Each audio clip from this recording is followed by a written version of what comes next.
हाँ जी दोस्तों, क्या हाल है। पहले फटाफट से ये कंफर्म कर दो कि आपको मेरी आवाज़ आ रही है और आपको मेरी आवाज़ आ रही है और आप मेरे को देख सकते हो। सब कुछ ठीक है तो अपन सर शुरू करेंगे।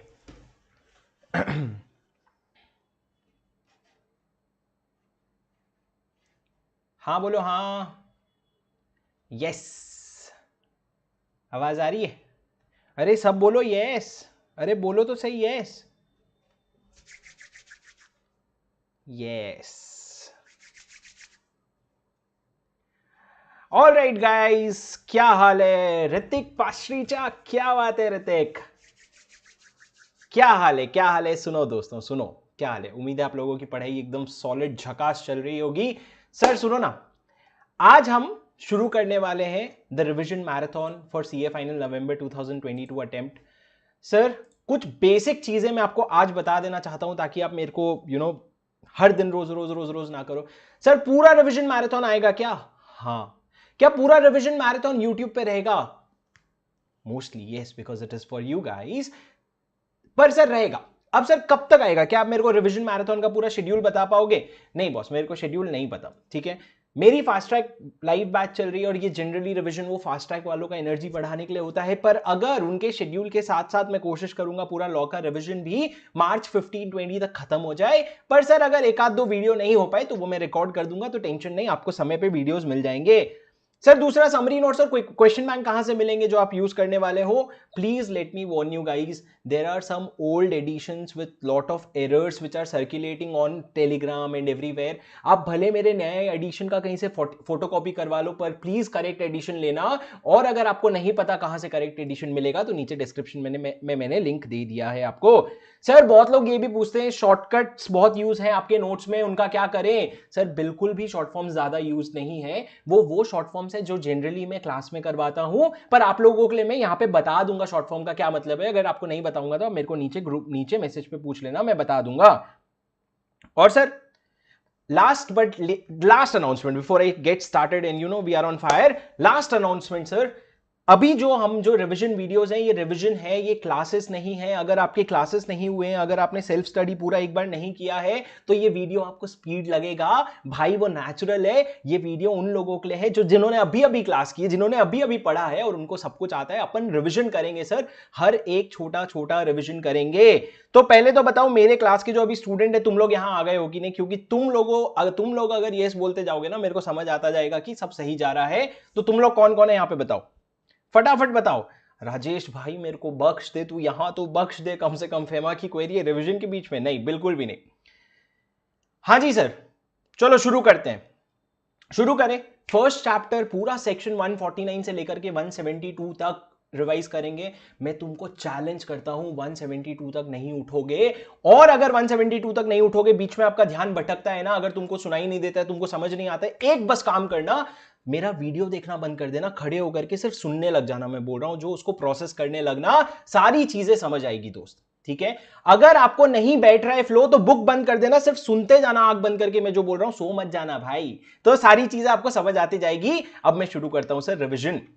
सर सेक्शन 140, हम कौन सा चैप्टर कर रहे हैं? Chapter 1 appointment and qualification of director. कौन से सेक्शन से शुरू होता है? सेक्शन 149 से लेकर के सेक्शन 172 तक फर्स्ट चैप्टर है सर, बहुत इंपॉर्टेंट चैप्टर है। सेक्शन 149 क्या है? सेक्शन 149 कहते हैं company to have board of director. कितने बोर्ड ऑफ डायरेक्टर आपको चाहिए सर कंपनी में? तो कहता है देख भैया, कंपनी को बोर्ड ऑफ डायरेक्टर बनाना पड़ेगा which will consist of individuals. कितने डायरेक्टर होंगे सर मिनिमम? लॉ ने बोला पब्लिक कंपनी में 3, प्राइवेट में 2 और 1% कंपनी में 1, and maximum will be 15। Sir क्या 15 से ज्यादा भी रख सकता हूं? बिल्कुल, तुमको स्पेशल रेजोल्यूशन पास करना पड़ेगा। पर सर ये जो 15 डायरेक्टर और स्पेशल रेजोल्यूशन वाला प्रोविजन है ना, ये गवर्नमेंट कंपनी और सेक्शन 8 कंपनी को एप्लीकेबल नहीं है। कौन से गवर्नमेंट कंपनी और सेक्शन 8 कंपनी? सर सारे कंपनी नहीं सर, वो गवर्नमेंट कंपनी और सेक्शन 8 कंपनी जिन्होंने 2 सेक्शन का कंप्लायंस किया। कौन से 2 section? Section 92 and section 137। Section 92 क्या है सर? आपने अगर एनुअल रिटर्न फाइल किया है और सेक्शन 137 अगर आपने फाइनेंशियल स्टेटमेंट फाइल किया है विद आरओसी तो आपको ये प्रोविजन जो है मैक्सिमम लिमिट जो मैक्सिमम 15 की लिमिट है और एसआर का प्रोविजन है वो आपको एप्लीकेबल नहीं होगा। चलो सर ठीक है, अब ये बताओ कि क्या आर्टिकल ऑफ एसोसिएशन में वो ये लिख सकते हैं कि भाई हमारी कंपनी में मैक्सिमम 15 डायरेक्टर नहीं 12 डायरेक्टर होंगे? हाँ सर बिल्कुल लिख सकते हैं, पर क्या वो ये लिख सकते हैं नहीं सर हमारी कंपनी में 15 डायरेक्टर नहीं 16 डायरेक्टर मैक्सिमम होंगे? नहीं sir, you can not override law. आप लॉ के कंप्लायंस में बेटर लॉ को स्ट्रिक्ट कर सकते हो, लॉ को और हार्श कर सकते हो, इजी नहीं बना सकते। अब सर विमेन डायरेक्टर का प्रोविजन, विमेन डायरेक्टर कहां लिखा है? Rule 3 of which rules are company appointment and qualification of director rules 2014। क्या लिखा है सर? कौन से कंपनीज को विमेन डायरेक्टर एप्लीकेबल होगा? Listed company and unlisted public company having paid up share capital of 100 crore and turnover of 300 crore. Sir आपको नहीं पता, paid up share capital 100 crore और टर्नओवर है, हमको मत सिखाओ ठीक है। चल ठीक है भाई, तू बोल रहा है तो और है, paid up share capital 100 crore और turnover of 300 crore. Sir paid up share capital turnover कब का देखेंगे? एज पर लास्ट ऑडिटेड फाइनेंशियल स्टेटमेंट का। सर अगर वैकेंसी हो गई बोर्ड वुमेन डायरेक्टर की पोजीशन में तो आपको भरना पड़ेगा in the immediately next board meeting और 3 months फ्रॉम दी और within 3 months from the date of vacancy whichever is later। और सर अगर एक न्यूली इनकॉर्पोरेटेड कंपनी है तो आपको 6 महीने के अंदर अंदर प्रोविजन कंप्लाई करना पड़ेगा। जब आप इनकॉर्पोरेट हुए हो, हमने आज ही एक क्वेश्चन देखा था, अगर आप न्यूली इनकॉर्पोरेटेड लिस्टेड कंपनी हो तो आपको within 6 months from the date of listing आपको क्या करना पड़ेगा? Women director. सर कितने विमेन डायरेक्टर बैठाने पड़ेंगे? सिर्फ एक विमेन डायरेक्टर बैठाना पड़ेगा। सबसेक्शन 2 सर ट्रांजिशन प्रोविजन छोड़ दो। सबसेक्शन 3 रेसिडेंट डायरेक्टर, एक ऐसा डायरेक्टर चाहिए रेसिडेंट डायरेक्टर जो 182 डेज से ज्यादा या 182 डेज इंडिया में स्टे करता है during the financial year, during the current financial year. Sir preceding financial year नहीं, करंट फाइनेंशियल ईयर। कोविड की वजह से इन्होंने कुछ रिलीफ दिया है सर, और अगर कंपनी पूरे साल एग्जिस्टेंस में नहीं थी, कुछ आधे साल के लिए थी, तो आप प्रोपोर्शनेट निकाल लेना 152 का, नॉट 182 का, not a big deal. Subsection 4 sir very important, section 149 subsection 4। Section 149 subsection 4 क्या कहता है सर? 149 सबसेक्शन 4 क्या कहता है? प्लीज मेरे साथ पार्टिसिपेट करो, चैट में धड़ धड़ लिखते जाओ, सुनते जाओ, टाइप करते जाओ। 149 सबसेक्शन 4 क्या कहता है? इंडिपेंडेंट डायरेक्टर, इंडिपेंडेंट डायरेक्टर ठीक है। इंडिपेंडेंट डायरेक्टर कितने होने चाहिए सर? एक कंपनी इंडिपेंडेंट डायरेक्टर कौन सी कंपनी को एप्लीकेबल है? 3 मैंने चार्ट बनाया था, private company not applicable, listed company, unlisted public company. Listed company को एप्लीकेबल है sir independent director, absolutely yes. कितने होने चाहिए sir? At least 1/3 of the total director should be independent director. 1/3 को ना सर अपर राउंड ऑफ करना, मतलब फ्रैक्शन इज इक्वल टू 1 लेना। और अब आ जाते हैं अनलिस्टेड पब्लिक कंपनी में। कौन से अनलिस्टेड पब्लिक कंपनी को इंडिपेंडेंट डायरेक्टर का प्रोविजन एप्लीकेबल होगा सर? वो अनलिस्टेड पब्लिक कंपनी जिसका paid up share capital 10 crore और मोर है, टर्नओवर 100 करोड़ और मोर है, outstanding loan debenture deposit, loan debenture deposit 50 crore से ज्यादा है। 50 करोड़ है तो नहीं चलेगा। पर सर 3 ऐसी कंपनी है जिनको ये प्रोविजन एप्लीकेबल नहीं होगा, joint venture, Holi owned subsidiary, एक और क्या है? Dormant company. अब सर ये जो जिनको प्रोविजन एप्लीकेबल होगा उनको कितने डायरेक्टर, इंडिपेंडेंट डायरेक्टर बैठाने पड़ेंगे? लॉ ने बोला एटलीस्ट 2 इंडिपेंडेंट डायरेक्टर आपके बोर्ड में होने चाहिए। सर जिनके पास मेरा लेटेस्ट समरी नोट्स है, यहां पे एक टर्नओवर इज इक्वल टू 10 का टाइपो मिस्टेक है, उसको प्लीज काट दो, थर्ड वाला ब्रैकेट करेक्ट है। अब सर उसके बाद एक छोटा सा प्रोविजन है जो मैंने आपको क्लास में होल्ड करवाया था, क्योंकि ये रिवीजन वीडियो बाद में भी यूज करोगे, लेकिन इसलिए अभी बता देता हूं। सर सेक्शन 177 ऑडिट कमेटी की बात करता है। सेक्शन 177 भी आपको बोलता है कि आपको कितने इंडिपेंडेंट डायरेक्टर चाहिए होते हैं। अगर सेक्शन 177 जितना नंबर मांगता है ना, वो 149(4) की लिमिट से ज्यादा है ना, तो भैया सेक्शन 177 का कंप्लायंस करो। हम मान लेंगे 177 की जो रिक्वायरमेंट है वही 149 सबसेक्शन 4 की रिक्वायरमेंट है। मतलब सर दोनों में से जो भी ज्यादा रिक्वायरमेंट रखता है उसका तुम कंप्लायंस करो, लेकिन इंडिपेंडेंट डायरेक्टर जितना बोल रही है लॉ उतना रखो। अब सर अगर इंडिपेंडेंट डायरेक्टर की पोजीशन में इंटरमिटेंट वैकेंसी हो जाती है तो similar to women director next 3 months और immediately next board meeting whichever is later. अब सर एक इंडिपेंडेंट डायरेक्टर जो होता है, क्या अगर वंस एप्लीकेबल फॉरएवर एप्लीकेबल हो गया वो प्रोविजन? नहीं सर, अगर आप 3 कॉन्जिक्यूटिव ईयर तक अगर कंप्लाई नहीं करते हो paid up share capital, turnover और आउटस्टैंडिंग लोन डिबेंचर डिपॉजिट के लिमिट का, तो आपको इंडिपेंडेंट डायरेक्टर का प्रोविजन लगना बंद हो जाएगा। पर 3 कॉन्जिक्यूटिव ईयर्स है सर, कॉन्जिक्यूटिव लिखा है, एक साल बीच में भी कंप्लाई कर जाओगे ना तो आपको प्रोविजन एप्लीकेबल हो जाएगा। डब्बे में लिस्टेड कंपनी की डेफिनेशन दी है सर, वो फॉर योर नॉलेज है, उसको एग्जाम में रट के जाने की जरूरत नहीं है। सबसेक्शन 5 ट्रांजिशन प्रोविजन, सबसेक्शन 6 खड़े हो जाओ एक टांग पे और सुनो भाई, बेहद इंपॉर्टेंट सेक्शन है। इंडिपेंडेंट डायरेक्टर कौन बन सकता है? Who can become an independent director? मैंने सेक्शन को 3 पार्ट में डिवाइड किया था सर। पहला, मैं अपने बारे में, शुभम जियो में डायरेक्टर बनना चाहता है तो पहला शुभम क्या होना चाहिए या नहीं होना चाहिए? Shubham should be a person of integrity. किसके ओपिनियन में sir? In the opinion of the board of director, और उसके पास रेलेवेंट एक्सपीरियंस और एक्सपर्टाइज होना चाहिए। तो पहला हो गया सर इंटेग्रिटी। पर सर एक सेकंड सर, सबसे इंपॉर्टेंट लाइन तो मैं खुद भूल गया। इंडिपेंडेंट डायरेक्टर दुनिया में तुमको जिसको बनाने का ही बनाना ना, लेकिन 3 डायरेक्टर को कभी इंडिपेंडेंट डायरेक्टर ना बोलना।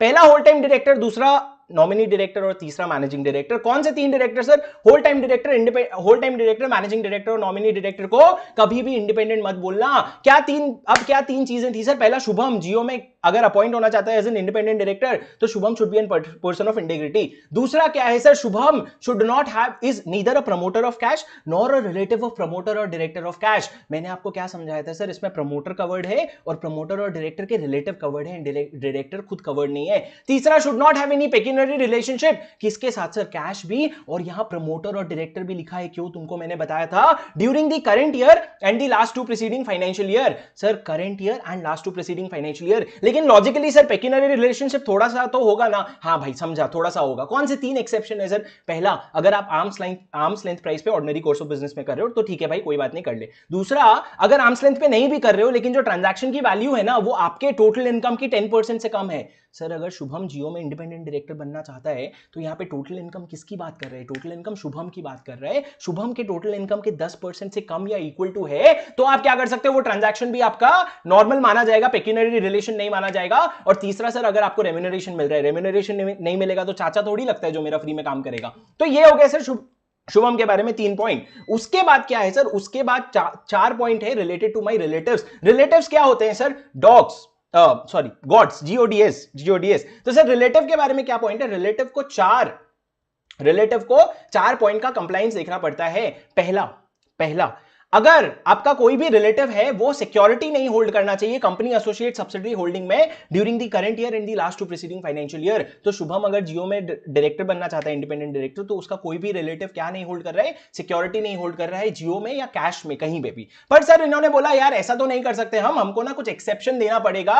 तो सर लॉ ने एक्सेप्शन दिया कि डायरेक्टर जो आपका जो रिलेटिव है ना वो कंपनी में होल्ड कर सकता है security up to a face value of 50 lakh rupees, 50 lakh रुपए तक का फेस वैल्यू का, और 2% of the paid up share capital of cash. दोनों में से जो भी आपको देखना है सर, फेस वैल्यू 50 लाख तक का या फिर पेड अप शेयर कैपिटल 2% तक का होल्ड कर सकते हैं सर। मतलब रिलेटिव कुछ तो भी अच्छा सा होल्ड कर सकता है। दूसरा, relative should not be indebted to the company, और यहां पे प्रमोटर डायरेक्टर भी आ जाएगा। क्यों सर? प्रमोटर और डायरेक्टर को भी इंडेटेड हो सकते हो आप इन द करंट ईयर और the preceding 2 financial year in excess of 50,000 rupees. Sir मेरे समरी नोट्स में मैंने ग्रेटर देन इक्वल टू 50,000 लिख रखा है, प्लीज उसको करेक्ट कर लो। वो सिर्फ ग्रेटर देन इक्वल टू 50,000 नहीं होना चाहिए। अगर आप एग्जैक्ट 50,000 होल्ड कर रहे हो तो आप डिस्क्वालिफाइड नहीं हो। अगर आप एग्जैक्ट 50 लाख के लिए इंडेटेड हो तो आप डिस्क्वालिफाइड नहीं हो, आप बिल्कुल कंटिन्यू कर सकते हो। Same provision for guarantee sir, अगर आपने इंडेटेड नहीं हो लेकिन आपने गारंटी दिया है, अगर आपने किसी थर्ड पर्सन के बिहाफ में गारंटी दिया है for an amount in excess of 50 lakh rupees in the current year और the immediately two preceding financial year, तो आप डिस्क्वालिफाइड हो जाओगे। And fourth sir, any other pecuniary relationship जो हम नहीं सोच पा रहे विद कैश, यहां प्रमोटर डायरेक्टर नहीं है, ऑफिस कितना लिमिट का sir? 2% of his gross turnover और टोटल इनकम से ज्यादा का अगर आपने ट्रांजैक्शन कर रखा है तो भाई उसको हम क्या मानेंगे? हम बोलेंगे नहीं भैया तुम इंडिपेंडेंट नहीं हो। सर फोर्थ वाले पॉइंट में जो अदर पेक्यूनियरी रिलेशन है वहां पे current year plus 2 financial year नहीं लिखा है, उन्होंने जनरल प्रोविजन लिखा है। ये हो गया सर मेरे रिलेटिव के बारे में, डीओजीएस आपको पता है। अब आ जाते हैं शुभम प्लस रिलेटिव में। मैं और मेरे रिलेटिव जो है दोनों मिलाकर के 4 चीजें नहीं कर रहे होने चाहिए। FVN के एफ क्या है सर? फर्म। हम ऐसे किसी फर्म में एम्प्लॉय, प्रोप्राइटर या पार्टनर नहीं होने चाहिए जो फर्म कैश का ऑडिटर, कंपनी सेक्रेटरी या फिर कॉस्ट अकाउंटेंट है। क्या है? कैश का ऑडिटर, कंपनी सेक्रेटरी या कॉस्ट अकाउंटेंट। दूसरा, हम किसी ऐसे फर्म में एम्प्लॉय, प्रोप्राइटर या पार्टनर नहीं होने चाहिए जो लीगल या कंसल्टिंग फर्म है जिसकी जो ग्रॉस टर्नओवर है ना उसका 10% या उससे ज्यादा कंपनी एसोसिएट सब्सिडरी होल्डिंग से आता है। मतलब सर बहुत ज्यादा डिपेंडेंट है कंपनी एसोसिएट सब्सिडरी होल्डिंग पे। ये दो फर्म है सर जिसके साथ एम्प्लॉय, प्रोप्राइटर, पार्टनर नहीं होने चाहिए। उसके बाद sir B, voting power, very important. ना आप ना अपने रिलेटिव के साथ 2% और more than 2% voting power of company, cash नहीं सर, कंपनी आप होल्ड नहीं कर सकते। मतलब क्या सर? अगर आप कंपनी का अपने रिलेटिव के साथ 2% से ज्यादा वोटिंग पावर होल्ड करते हो या 2% वोटिंग पावर होल्ड करते हो तो आप इंडिपेंडेंट डायरेक्टर बनने के लिए डिस्क्वालिफाइड हो। FVN। एन क्या है सर? एनपीओ। आप किसी ऐसे एनपीओ का सीईओ या डायरेक्टर नहीं होने चाहिए जिस एनपीओ का 25% या उससे ज्यादा gross receipt company associate subsidiary holding या प्रमोटर या डायरेक्टर से आता है, या फिर वो जो एनपीओ है वो कंपनी एसोसिएट, वो कंपनी में 2% या 2% से ज्यादा वोटिंग पावर होल्ड करता है। मतलब सर एक एनपीओ जो कंपनी से डिपेंडेंट है या फिर कंपनी में वोटिंग पावर होल्ड करता है उसके आप सीईओ या डायरेक्टर नहीं होने चाहिए। और फोर्थ क्या है सर? की मैनेजरियल पर्सन या एम्प्लॉई ना हो ना रहे होने चाहिए of company associate subsidiary holding in the current year and the last 3 preceding financial year. Sir सवाल नंबर 1, क्या मैं करंट ईयर में अगर एम्प्लॉय हूं तो चलेगा? लॉ ने बोला नहीं, इज और वॉज लिखा है, लॉ ने बोला इज और वॉज लिखा है। दूसरा, सर क्या मेरा रिलेटिव एम्प्लॉय हो सकता है? हाँ सर, रिलेटिव आपका एम्प्लॉय हो सकता है, ऐसा इन्होंने एक्सेप्शन दिया, पर रिलेटिव करंट ईयर में एम्प्लॉय नहीं हो सकता। रिलेटिव पिछले 3 साल में कभी एम्प्लॉय रहा होगा तो हम माफ कर देंगे भाई, हम थोड़ा सा तुमको छूट दे रहे हैं, लेकिन अभी एम्प्लॉय और तुम बोलोगे इंडिपेंडेंट डायरेक्टर बनेंगे, नहीं भाई नहीं चलेगा, ठीक है। और सर उसके अलावा जो अदर क्वालिफिकेशन हम प्रिस्क्राइब करेंगे। सर एक बात बताओ, यहां पे क्वेश्चन है जो आपके एग्जाम में आया था, ये एक्चुअली रीड कर लेना, ये आपके एग्जाम का ही क्वेश्चन है जो आपने क्वेश्चन बैंक सॉल्व करवाया था मैंने, मिस्टर खान वाला, वो वाला क्वेश्चन है। अब सर चलते हैं आगे। 149 सबसेक्शन 6 हो गया। 149 सबसेक्शन 6 क्या था? कौन कौन इंडिपेंडेंट डायरेक्टर बन सकता है? सर सुनते जाओ, 149 सबसेक्शन 6 पूरा याद नहीं हुआ, कोई बात नहीं, फिर से याद करेंगे। 149 7 पे बढ़ते हैं सर, यहां से आपको सब आता है। क्या आता है 149 सबसेक्शन 7 में? 149 सबसेक्शन 7 कहता है कि तुमको डिक्लेरेशन देना पड़ेगा इंडिपेंडेंट डायरेक्टर को, 3 बार डिक्लेरेशन देना पड़ेगा sir. First board meeting that you ever attend as an independent director, first board meeting of every financial year, and third wherever there is any change in circumstances which may affect your status of independence. आपको क्या करना पड़ेगा sir? Declaration देना पड़ेगा। Subsection 8 you will have to comply with the provision of schedule 4, 8 का आधा 4। Subsection 9 sir, independent director will not be entitled to stock option, कोई भी हालत में स्टॉक ऑप्शन नहीं देंगे। भाई पहले तो तू एम्प्लॉय नहीं है तो तेरे को स्टॉक ऑप्शन तो वैसे भी नहीं मिलना चाहिए, और वैसे भी नहीं देंगे हम तेरे को स्टॉक ऑप्शन, लेकिन सर कुछ तो मिलेगा ना भाई को। 3 चीजें मिल सकती है सर 197 सबसेक्शन 5 के अंदर, जो सिटिंग फीस है, बैठने के जो पैसे हैं। दूसरा, रीइंबर्समेंट ऑफ एक्सपेंसेस, अगर आपने कोई एक्सपेंस किया है मीटिंग में पार्टिसिपेट करने के लिए, उसका रीइंबर्समेंट। और प्रॉफिट रिलेटेड कमीशन, लेकिन वो प्रॉफिट रिलेटेड कमीशन जो आपके मेंबर ने अप्रूव कर रखा है, उसके नीचे सर जो लाइन लिखा हुआ है ना, वो अमेंडमेंट है, वो कहता है कि अगर एक कंपनी में प्रॉफिट नहीं है ना, तो आप इंडिपेंडेंट डायरेक्टर को भी शेड्यूल 5 के हिसाब से पेमेंट कर सकते हो, पहले नहीं कर सकते थे सर।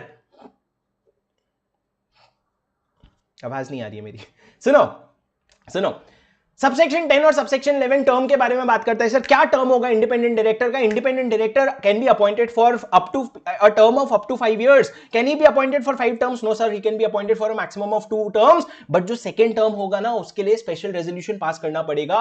और सर जैसे ही सेकंड टर्म खत्म हो जाएगा, ही will go for a cooling off period of 5 years। क्या मेरी बात सुन रहे हो? 5 साल का कूलिंग ऑफ पीरियड होगा सर। नहीं सर, आप गलत बोल रहे हो, 3 साल का कूलिंग पीरियड होगा, और आप सुन नहीं रहे हो। कूलिंग पीरियड कितने साल का होगा सर? 3 साल का होगा, और उस 3 साल में ही will not be associated with the company directly or indirectly in any manner. Now sir, no independent director will hold office for more than 2 consecutive term। आपको पता है सर। एक चीज बताओ, पहली बार इंडिपेंडेंट डायरेक्टर अपॉइंट कर रहा हूं, क्या रेजोल्यूशन पास करूंगा? ओआर। उसके बाद रीअपॉइंट कर रहा हूं, क्या रेजोल्यूशन पास करूंगा? एसआर। उसके बाद रीअपॉइंट कर रहा हूं, नहीं कर सकते, तुमको 3 साल का कूलिंग पीरियड लगेगा। उसके बाद फिर से अपॉइंट कर रहा हूं, क्या पास करूंगा?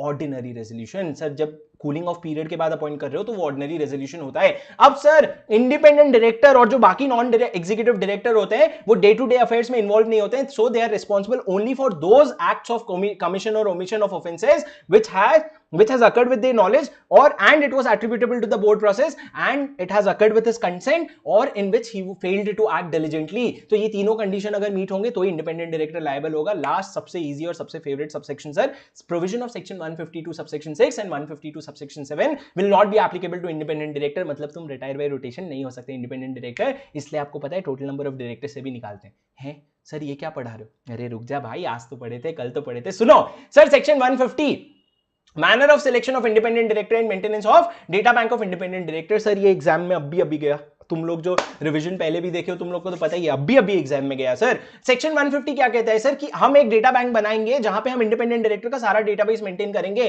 क्या डेटा बैंक बनाया है सर इन्होंने? Indian institute of corporate affairs माने सर, उसको इन्होंने बोला please make a data bank of all the directors who are eligible and willing to be appointed as independent director. हम सिर्फ डेटा बैंक बनाएंगे, the responsibility of due diligence lies with the company, the company will have to make its own due diligence before appointing an independent director. Sir मेरे summary notes में, latest वाले summary notes में, ये जो ऊपर जो rule दिया है, और मेरे क्लास वाले मैंने तुमको पूरा भी नहीं कटवाया था, अभी मैं बोल रहा हूं इसको पूरा काट दो, बिकॉज सर हम बुक के बाहर जाएंगे ही नहीं, और इंस्टीट्यूट ने इस बार के अपने लेटेस्ट एडिशन में ये वाला प्रोविजन इंक्लूड ही नहीं किया है। ऐसे ही आगे हम एक DIR 3 KYC देखेंगे, वो भी प्रोविजन इंक्लूड नहीं किया, इसको पूरा काटो। अब आ जाओ सर रूल 6 पे, जो कहता है companies appointment and qualification of director rules 2014। Sir simple process है, एक डायरेक्टर को अपॉइंट करना है, एक डायरेक्टर का नाम आपको डालना है इन आईका के वेबसाइट पे, आईका के डेटा बैंक में। तो हर वो डायरेक्टर जो एग्जिस्टिंग डायरेक्टर है और हर वो पर्सन जो एस्पायरिंग डायरेक्टर है, उन लोगों को एप्लीकेशन देना पड़ेगा आईका में। सर आप जो एग्जिस्टिंग डायरेक्टर है, he will make application with in 13 months from the commencement of this particular act. और जो एस्पायरिंग डायरेक्टर है, जो डायरेक्टर बनना चाहता है, वो भी एप्लीकेशन देगा। सर जब आप एप्लीकेशन दे रहे हो, सुनो क्लास वालों, तुमको मैंने ये नहीं बताया, जब तुम एप्लीकेशन दे रहे हो, क्या डायरेक्टर आइडेंटिफिकेशन नंबर आपको देना पड़ेगा? क्या आपके पास जब आप एप्लीकेशन दे रहे हो डिन नंबर होना जरूरी है? भाई आपको पता है कि डिन नंबर अप्लाई करने के लिए मेरे को किसी कंपनी का सपोर्ट लगता है। जब तक मैं डेटा बैंक में रजिस्टर्ड नहीं होऊंगा, जब तक कोई कंपनी मेरे को शॉर्टलिस्ट नहीं करेगी, तब तक मैं कैसे कंपनी का सपोर्ट लाऊंगा? तो सर आपको डिन नंबर की बिल्कुल भी जरूरत नहीं है जब आप अपने आप को आईका में रजिस्टर करवाने के लिए आप एप्लीकेशन दे रहे हो। तीसरा सर, डिन का एप्लीकेशन जब आप देते हो तो उसमें आपको स्पेसिफाई करना पड़ेगा कितने साल के लिए एप्लीकेशन दे रहे हो, 1 साल 5 साल या लाइफ टाइम, 3 ही ऑप्शन होते हैं, 1 साल 5 साल या लाइफ टाइम। अब सर जब आपका एप्लीकेशन देते हो और अगर उसका पीरियड एक्सपायर हो जाता है तो आपको रिन्यू करवाना पड़ेगा अपना रजिस्ट्रेशन। कब रिन्यू करवाओगे सर? जिस दिन आपका रजिस्ट्रेशन खत्म हुआ उसके 30 दिन के अंदर अंदर अगर रिन्यू नहीं करवाओगे तो आपका नाम हटा दिया जाएगा। अब सर सुनो, आपको ना एक online proficiency self assessment test देना पड़ता है। जैसे ही आपका नाम चढ़ जाता है डेटा बैंक में, आपको कितने समय के अंदर देना पड़ता है सर? 2 साल के अंदर। कितना परसेंट लाना पड़ता है पास होने के लिए? आपको 50% लाना पड़ता है टेस्ट पास होने के लिए। सर हम सीए वाले हैं, हमको नंबर ऑफ अटेम्प्ट्स भी बता दो। तो कोई लिमिट नहीं है सर नंबर ऑफ अटेम्प्ट में, 2 साल में जितने चाहो उतने नंबर ऑफ अटेम्प्ट दे सकते हो। पर सर आप मुकेश अंबानी को बोल रहे हो online proficiency self assessment test दे, तुमको लगता है वो दुनिया में लॉ रहने देगा फिर? तो नहीं सर, आपको इन्होंने प्रोविजन बना के कुछ लोगों को एक्सेप्शन दिया कि अगर आप इन एक्सेप्शंस में कवर होते हो आपको कोई जरूरत नहीं है टेस्ट देने की, आप बस एप्लीकेशन दे दो भैया। किन लोगों को एक्सेप्शन दिया सर? पहला, अगर आपके पास 3 साल से ज्यादा का एक्सपीरियंस है, 3 साल से या 3 साल से ज्यादा का एक्सपीरियंस है in first as a director or key managerial person in few companies. What are the few companies sir? Listed public company, unlisted public company having paid up share capital of 10 crore or more, bahar listed company, body corporate which is listed outside India, body corporate which has a share capital of paid up share capital of $2 million or more, अगर कोई बाहर का है। और उसके बाद sir कोई statutory corporations है, मतलब जैसे कि LIC वगैरह हो गया। अब सर सुनो, वेरी इंपॉर्टेंट, ये जो सेकंड पॉइंट है ना, बी पॉइंट, इसमें ना अमेंडमेंट आया है। और अमेंडमेंट कब आया है सर? मेरे नोट्स रिलीज होने के बाद। तो अमेंडमेंट सर आप इंस्टीट्यूट के May 22 वाले मटेरियल से डाउनलोड कर सकते हो और वहां पे पेज नंबर आप आ जाना।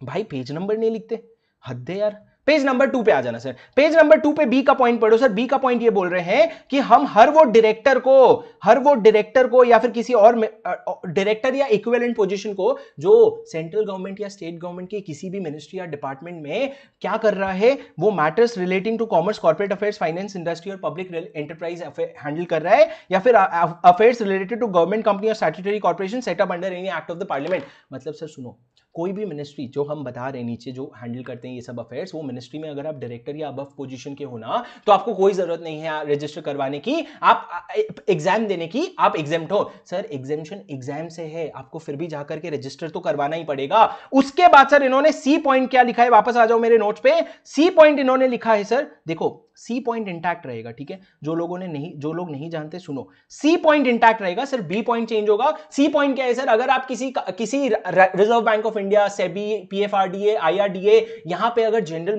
मैनेजर या उसके ऊपर के पोजीशन के हो, तो सर आपको क्या होगा, आप अगर 3 साल से ज्यादा का एक्सपीरियंस है आपके पास, तो आपको एग्जाम नहीं देना पड़ेगा। उसके बाद सर भाई लोगों ने प्रोवाइजो डाला, एक और प्रोवाइजो ऐड किया और बोले अगर आप ये 4 कैटेगरी में फॉल करते हो और अगर आपके पास 10 साल से ज्यादा का एक्सपीरियंस है ना, तो आपको एग्जाम नहीं देना पड़ेगा।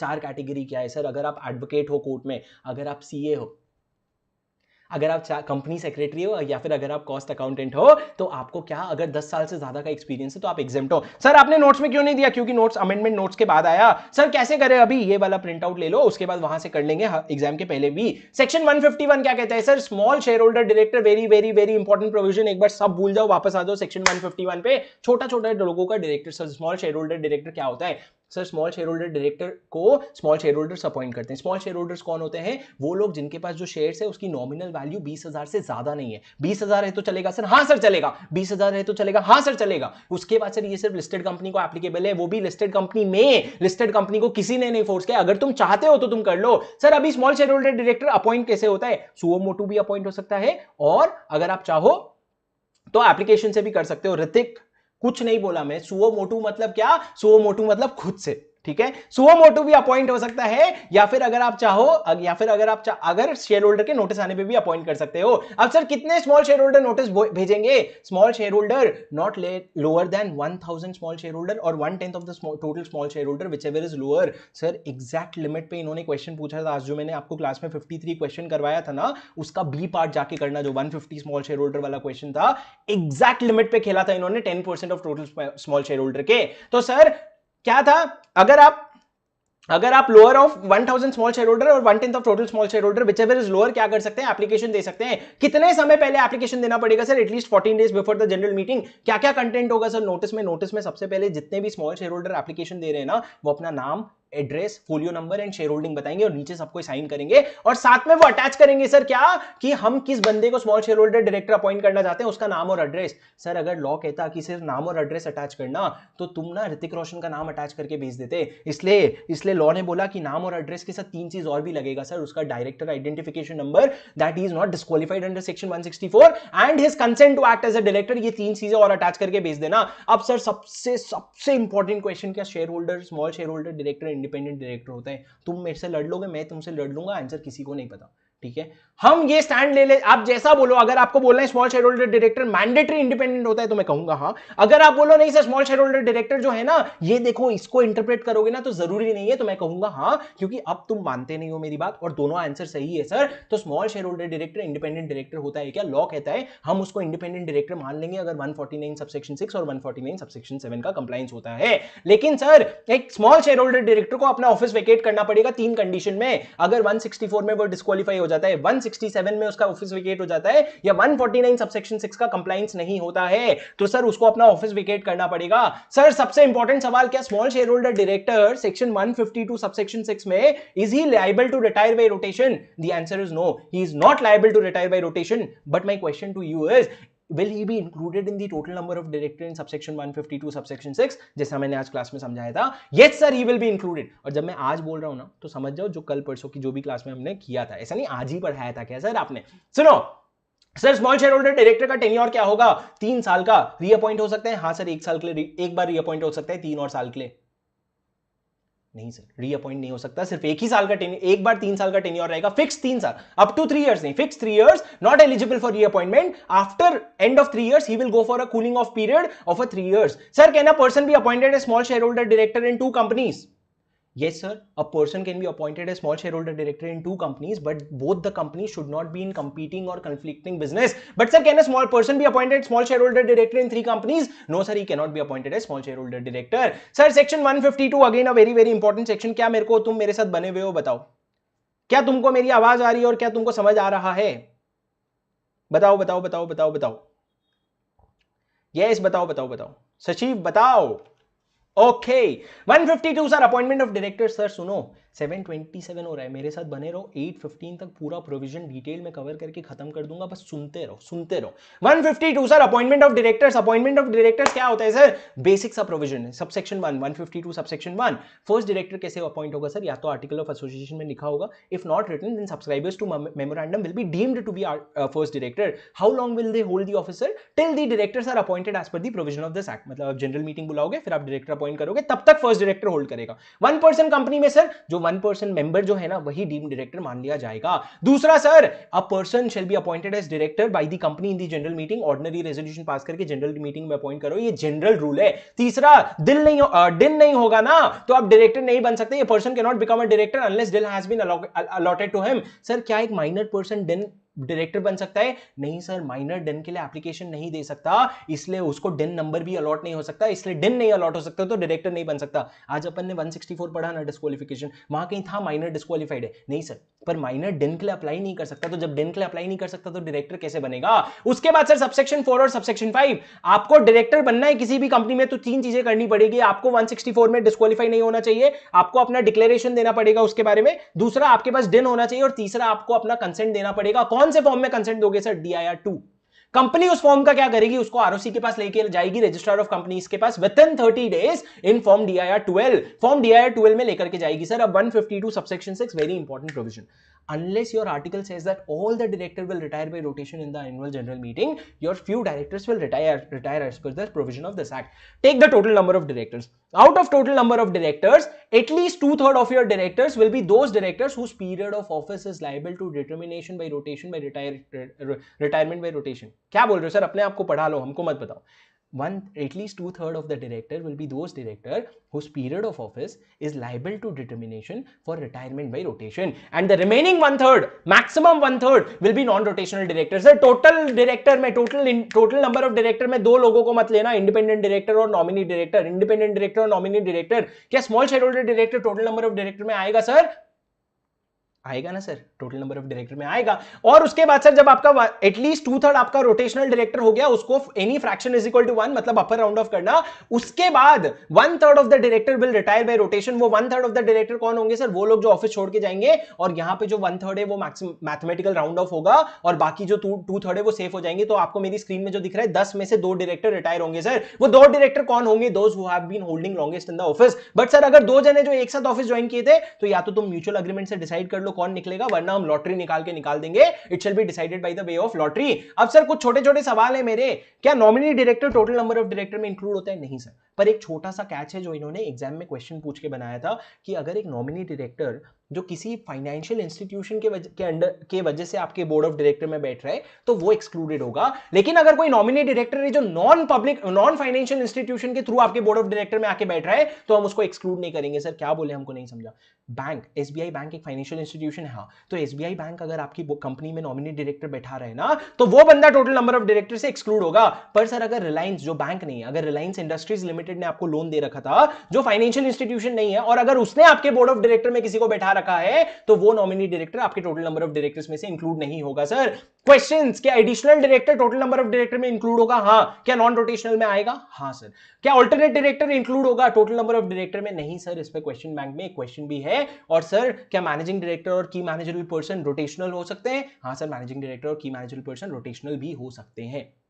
Adjournment of meeting sir 152 subsection 6 हो गया. 152 सबसेक्शन 7 एडजर्नमेंट ऑफ मीटिंग नहीं सर. 152 सबसेक्शन 7 क्या कहता है? जब आपका रिटायरमेंट होता है ना, तो 3 चीजें कर सकते हो. रीअपॉइंट उसी सेम डायरेक्टर को, या फिर नए डायरेक्टर को अपॉइंट कर लो, और expressly resolve not to fill the vacancy. तीनों में से अगर कुछ भी नहीं करोगे ना, तो आपकी मीटिंग हो जाएगी adjourn to the same time same place next week.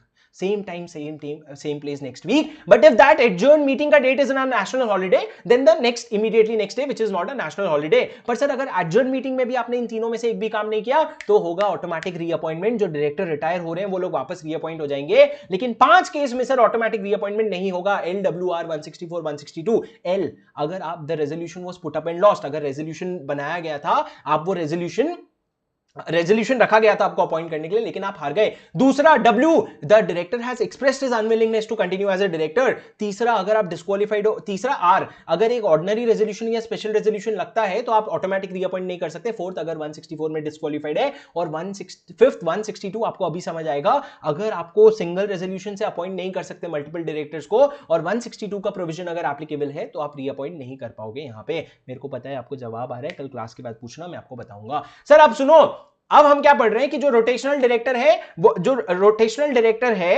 अगर जो रिटायरिंग डायरेक्टर है, अगर तुम उसको नहीं निकालोगे ना, अगर एजीएम ही नहीं बुलाया तुमने, तो रिटायर कैसे होगा? तो लॉ ने बोला जो लास्ट ड्यू डेट है ना एजीएम होल्ड करने का, अगर तब तक तुमने उसको नहीं निकाला, तो लास्ट ड्यू डेट में वो निकल जाएगा ऑटोमेटिकली. और सर ये जो प्रोविजन है, this is not applicable to unlisted government company, या फिर those government company unlisted government company and wholly owned subsidiary thereof. Basic examination है सर, कोई रॉकेट साइंस नहीं है. अब सर सेक्शन 153 से 159 एक सुर में पढ़ेंगे. सुनो सर, 153 से 159 अब बात करते हैं डायरेक्टर आइडेंटिफिकेशन नंबर की. डायरेक्टर आइडेंटिफिकेशन नंबर क्या होता है सर? उसके बिना आप डायरेक्टर नहीं बन सकते कंपनी में. किसको चाहिए होता है sir? Every individual who wants to be appointed as a director. How will he apply for DIN? In the form DIR 3. आप DIR 3 में इलेक्ट्रॉनिकली एप्लीकेशन दोगे सर. अब आपको अगर LLP एक्ट करके एक एक्ट होता है, उस एक्ट में अगर आपको डेजिग्नेटेड पार्टनर बनना होता है, तो लॉ कहता है आपके पास DPIN होना चाहिए. पर लॉ भी कहता है कि अगर आपने DIN ऑब्टेन कर लिया ना, तो आपको DPIN की जरूरत नहीं है, आप बिना DPIN के भी अपॉइंट हो सकते हो ऑन द बेसिस ऑफ डिन एज ए डेजिग्नेटेड पार्टनर। अब सर DIR 3 आपने फाइल किया, DIR 3 फाइल करते समय आपको क्या क्या चीजें अटैच करनी पड़ती है? Photograph, proof of identity, resident proof, mandate, और आपको DSC से सिग्नेचर करना पड़ता है, और साथ साथ में आपको सर्टिफाई भी करवाना पड़ता है उस कंपनी से जो आपको सपोर्ट कर रही है। कौन सर्टिफाई करेगा सर? उसका company secretary, CEO, managing director, CFO, या फिर कोई भी डायरेक्टर सर्टिफाई करे sir. CS, CEO, CFO, director, managing director, CS, CEO, CFO, managing director, director. और सर अभी प्राइवेट कंपनी के केस में इन्होंने बोला है जो स्पाइस फॉर्म होती है ना इनकॉर्पोरेशन के लिए, उसके थ्रू भी आप अप्लाई कर सकते हो 3 लोगों के डिन नंबर के लिए, अगर आपके पास डिन नहीं है और अगर आप प्राइवेट कंपनी में डायरेक्टर बनने वाले हो तो। अब आपने 153 में एप्लीकेशन दे दिया सर डिन के लिए, क्या होगा? 154 में आपको अलॉटमेंट होगा। 154 में सर एप्लीकेशन देंगे किसको? सेंट्रल गवर्नमेंट को। और सेंट्रल गवर्नमेंट ने बोला अब कि भाई मैं मोदी जी को थोड़ी दोगे खुद, तो मोदी जी ने बोला एक जो नोएडा का रीजनल डायरेक्टर है ना उसको दे देना, वो सारा काम कर देगा तुम्हारा। अब सर जो 154 है वो कहता है जैसे ही तुम सेंट्रल गवर्नमेंट को, अभी मैं हमारे डिस्कशन के लिए सेंट्रल गवर्नमेंट ही बोलूंगा, आपको पता है एप्लीकेशन किसको जाता है? सेंट्रल गवर्नमेंट के रीजनल डायरेक्टर को, जो नोएडा का बंदा है। अब सर जो अगर 153 में एप्लीकेशन आया तो 154 में अलॉटमेंट होगा कितने समय में सर? 1 मंथ के अंदर। कैसे सर? जैसे ही एप्लीकेशन जाएगा एक एप्लीकेशन नंबर जनरेट होगा, उसके बाद सेंट्रल गवर्नमेंट डिसीजन बनाएगी कि भाई एप्लीकेशन एक्सेप्ट करने की रिजेक्ट करे। अगर वो सोचती है भाई एक्सेप्ट कर लेते हैं तो वो आपको रिस्पॉन्ड करेगी कि हम आपका एप्लीकेशन एक्सेप्ट कर रहे हैं, आपको डिन एलोकेट हो रहा है और ये रहा आपका डिन नंबर। मतलब डिन आना होगा तो 1 महीने के अंदर आ जाएगा। कैसे भेजेंगे सर आपको? पोस्ट से या ई बोर्ड से। लेकिन सर अगर वो रिजेक्ट करना चाहते हैं ना तो रिजेक्शन भी उनको 1 महीने में करना पड़ेगा। पर सर ना एक्सेप्ट करना चाहते हैं ना रिजेक्ट करना चाहते हैं, बीच में फंसे हुए। बीच में कैसे? वो जो आपने एप्लीकेशन दिया ना उसमें जो प्रूफ ऑफ एड्रेस था आपने गलत प्रूफ लगा दिया है, तो in that case your application is defective और incomplete, in which case the central government will intimate it to you and you will have to rectify the defect within 15 डेज। Central government आपको कैसे intimate करेगा sir? वो अपने website में भी डालेगा और आपको ईमेल भी भेजेगा, और 15 दिन के अंदर आपको रेक्टिफाई करना पड़ेगा। अब सर 15 दिन में 3 चीजें हो सकती है, या तो आपने रेक्टिफाई कर दिया, अगर रेक्टिफाई कर दिया तो भाई सब सॉर्टेड है, तेरा एप्लीकेशन एक्सेप्ट हो जाएगा और तेरे को डिन नंबर मिल जाएगा। आपने रिस्पॉन्ड ही नहीं किया, अगर आपने रिस्पॉन्ड नहीं किया ना तो आपके एप्लीकेशन को इनवैलिड करार कर दिया जाएगा, मतलब पड़े रहने दो भाई, अपने को नहीं पता। और अगर आप महाशय ने एप्लीकेशन करेक्ट तो की, एप्लीकेशन रेक्टिफाई तो किया लेकिन फिर भी डिफेक्ट ही छोड़ा, मतलब आपको बोला था कि भाई एड्रेस प्रूफ सही डाल दे, आपने कुछ तो भी डाला लेकिन गलत एड्रेस प्रूफ ही डाला, तो भाई आपका एप्लीकेशन रिजेक्ट हो जाएगा और आपको बोला जाएगा भाई फ्रेश एप्लीकेशन फाइल कर। सर जब एप्लीकेशन रिजेक्ट होता है क्या रिफंड, पैसों का रिफंड मिलता है? नहीं भाई, कोई पैसों का रिफंड नहीं मिलता, आपको वापस से फ्रेश एप्लीकेशन करना पड़ेगा अपने नए पैसों से। Section 155 prohibition to have more than 1 DIN. एक दिल है एक ही जिन को देना, एक से ज्यादा को मत, एक दिन एक जिन को ही देना, एक से ज्यादा दिन नहीं रख सकते। 156 157 156 क्या कहते हैं sir? Intimation of DIN by director to the company. Sir ये प्रोविजन एग्जिस्टिंग डायरेक्टर के लिए, जिस दिन ये प्रोविजन आए थे 2007 में, उस दिन अगर आप जो भी कंपनी में डायरेक्टर हो और अगर आपके पास डिन नहीं है तो आप डिन के लिए अप्लाई कर देना इन form DIR 3B with in 1, और जिस दिन आपको DIR 3B में डिन अप्लाई करने के बाद डिन आ जाएगा ना, उसको 1 मंथ के अंदर अंदर आप क्या करना? इंटीमेट कर देना कंपनी को। Sorry, DIR 3B is for intimating it to the company. आप डिन का एप्लीकेशन दो DIR 3 में, आपके पास आ जाएगा तो आप कंपनी को इंटीमेट कर देना DIR 3B में। कंपनी क्या करेगी सर? उसको लेकर के चले जाएगी किसके पास? ROC के पास। कितने समय के अंदर सर? अगर ये लोग चाहते तो 1 मंथ लिख सकते थे, नहीं तो ऊपर बोले ऐसा कैसा भाई, इन्होंने बोला आपको 15 दिन के अंदर इंटीमेट करना पड़ेगा DIR 3C में, और अगर आपने डिफॉल्ट कर दिया ना कंपनी इंटीमेट करने में तो हम आपको फाइन लगाएंगे, company and every officer in default, for a penalty of fine of 25,000 rupees and 100 rupees for every day of the continuing default up to a maximum of 1 lakh rupees. उसके बाद sir 158 156 157 हो गया। 158 अब डिन लिया है तो अचार थोड़ी डालोगे, हर रिटर्न इंफॉर्मेशन पर्टिकुलर्स में आपको डिन मेंशन करना पड़ेगा, it is your obligation, it is your duty. 159 कहता है अगर आपने सेक्शन 152 155 या 156 का कॉन्ट्रावेंशन किया तो पेनल्टी लगेगी। क्या है सर ये 3 section? 152 appointment of directors, 155 prohibition to obtain more than 1 din, 156 intimation of the din by the director to the company। इनमें से अगर आपने कोई भी डिफॉल्ट किया है तो आप पे फाइन लगेगी up to ₹50,000 and for every day of continuing default up to 500 rupees per day. इसमें कोई मैक्सिमम लिमिट इन्होंने नहीं दिया है सर। कुछ अदर पॉइंट्स मैं आपको बताना चाहता हूं। अदर पॉइंट्स आप अपना डिन का, आपका डिन कैंसिल या डीएक्टिवेट भी हो सकता है अगर ये 6 में से कोई भी केस होता है। पहले अगर आपका DIN, if your DIN has been duplicated. Second, if your DIN was obtained in an wrongful और फ्रॉडुलेंट मैनर, आपने झूठे डॉक्यूमेंट्स देके डिन लिया था। तीसरा, डेथ, अनसाउंड माइंड और एडजुडिकेटेड इंसॉल्वेंट। अगर डेथ हो गई एप्लीकेंट की, अनसाउंड माइंड का हो गया या फिर एडजुडिकेटेड इंसॉल्वेंट हो गया तो आप डिस्क्वालीफाई हो गए, बेसिकली आपका डिन जो है कैंसिल या डीएक्टिवेट कर दिया जाएगा। एंड द मोस्ट इंपॉर्टेंट, अगर आपने सामने से सरेंडर कर दिया bye filing a form DIR 5, अगर आपने DIR 5 में अपना डिन सरेंडर कर दिया और सर जब आप डिन सरेंडर करते हो ना, एक चीज जरूर चेक कर लेना कि जो डिन आप सरेंडर कर रहे हो उसको कभी भी आपने कहीं भी यूज नहीं किया हो, किसी भी कंपनी को उसको यूज करके किसी भी कंपनी में डायरेक्टर नहीं बने हो। अगर वो कंडीशन मीट हो जाती है तो DIR 5 में आपका डिन सरेंडर हो जाएगा and you are good to go. But sir आपका डिन सरेंडर होगा, सरेंडर करने के पहले ना सेंट्रल गवर्नमेंट वेरिफिकेशन कर लेगी कि भाई ये डिन को कोई मिसयूज तो नहीं किया है। अब आ जाते हैं सर बहुत इंपॉर्टेंट प्रोविजन में, intimation of change. Intimation of change मतलब क्या सर, अगर आपने जब DIR 3 भरा था तो आपने जेंडर कुछ तो भी लिखा था, अब आपका जेंडर चेंज हो गया, ठीक है, तो आपको बताना तो पड़ेगा ना कंपनी को, ROC को, सबको। तो लॉ ने बोला एक फॉर्म आता है DIR 6, DIR 6 में तो एप्लीकेशन दे देना सेंट्रल गवर्नमेंट को।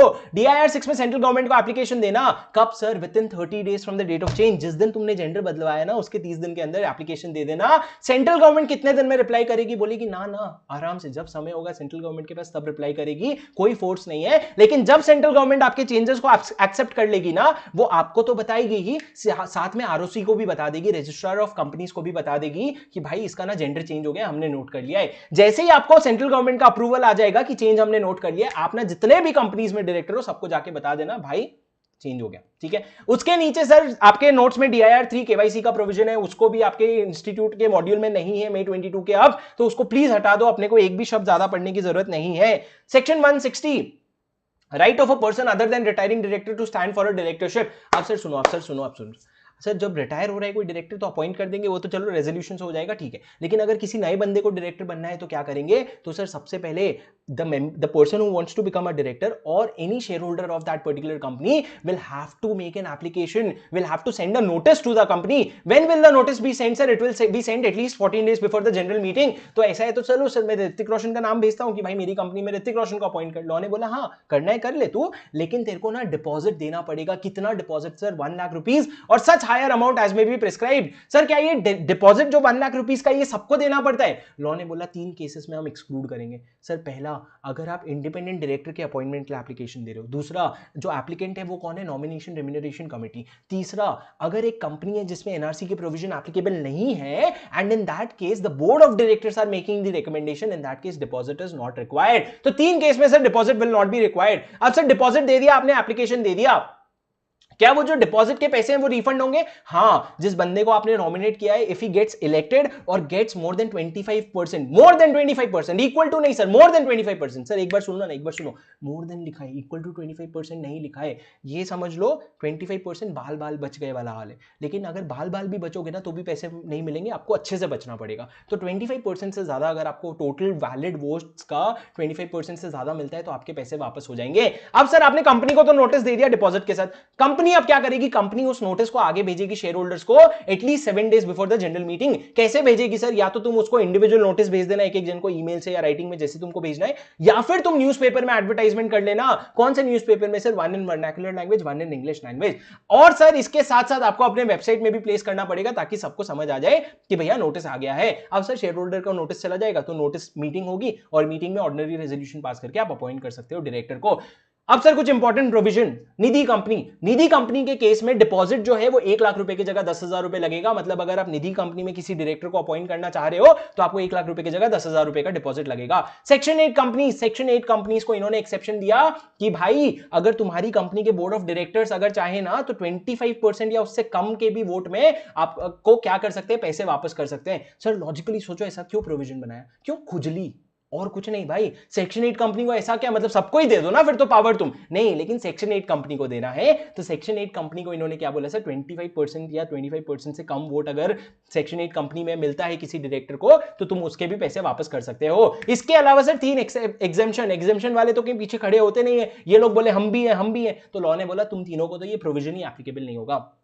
पहला, प्राइवेट कंपनी, तुमको नहीं चाहिए भाई एडिश, तुम अपना देख लो डायरेक्टर कैसे अपॉइंट करना है। सेक्शन 8 कंपनीज, सर आपने अभी तो सेक्शन 8 कंपनीज का बोला कि हम कुछ तो भी झोल है, नहीं सर, सेक्शन 8 कंपनीज जिसका AOA प्रोवाइड करता है for election by postal ballot, उस केस में हम आपको ये प्रोविजन एप्लीकेबल नहीं करेंगे। तुम अपने AOA में लिख लो कि तुमको कैसे अपॉइंट करना है। एंड तीसरा, 100% गवर्नमेंट कंपनी और wholly owned subsidiary thereof, इन लोगों को सेक्शन 160 का प्रोविजन एप्लीकेबल नहीं है। अब सर आ जाओ सेक्शन 161 में, बहुत इंपॉर्टेंट सेक्शन। क्या तुम मेरे साथ बने हुए हो और क्या तुमको मेरी आवाज आ रही है? क्या तुम मेरे साथ बने हुए हो और क्या तुमको मेरी आवाज आ रही है? बोलो बोलो बोलो बोलो बोलो बोलो बोलो।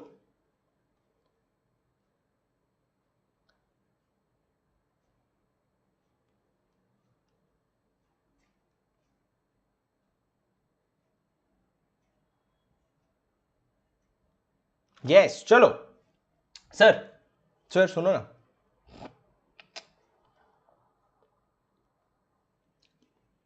ओके सर, सुनो सुनो सुनो सुनो सुनो सुनो सुनो गौर से दुनिया वालों सुनो। सर सेक्शन 161 बहुत इंपॉर्टेंट प्रोविजन, आराम से समझाऊंगा, सुनते जाना। 4 सबसेक्शन है सर इसमें। पहला additional director, alternate director, nominee director, casual vacancy. Additional director मतलब क्या सर, बोर्ड ऑफ डायरेक्टर में एक बंदे को लाके बैठा सकते हो। अगर आर्टिकल्स तुमको पावर कन्फर्ट करता है तो तुम बोर्ड मीटिंग में बोर्ड अपने आप से एक बंदे को ला करके बैठा सकते हैं। पर एक बंदा जो बंदे को लाके बैठाओगे ना, वो एक जना नहीं हो सकता। कौन? जिसको तुमने जनरल मीटिंग में you proposed a resolution to appoint him and he fails to get appointed, मतलब a resolution was put up and he lost, in that case you can not appoint him as an additional director. तीसरा sir, इसको जो appoint करोगे इसका tenure क्या होगा? He will hold it till the next AGM or the last due date on which was AGM was supposed to be held. Next AGM or the last date on which AGM was supposed to be held. Fourth sir, जब आप इसको appoint करोगे ना तो आप board meeting में भी appoint कर सकते हो और you can also go by the way of resolution by circulation. These are the things sir. Now few questions.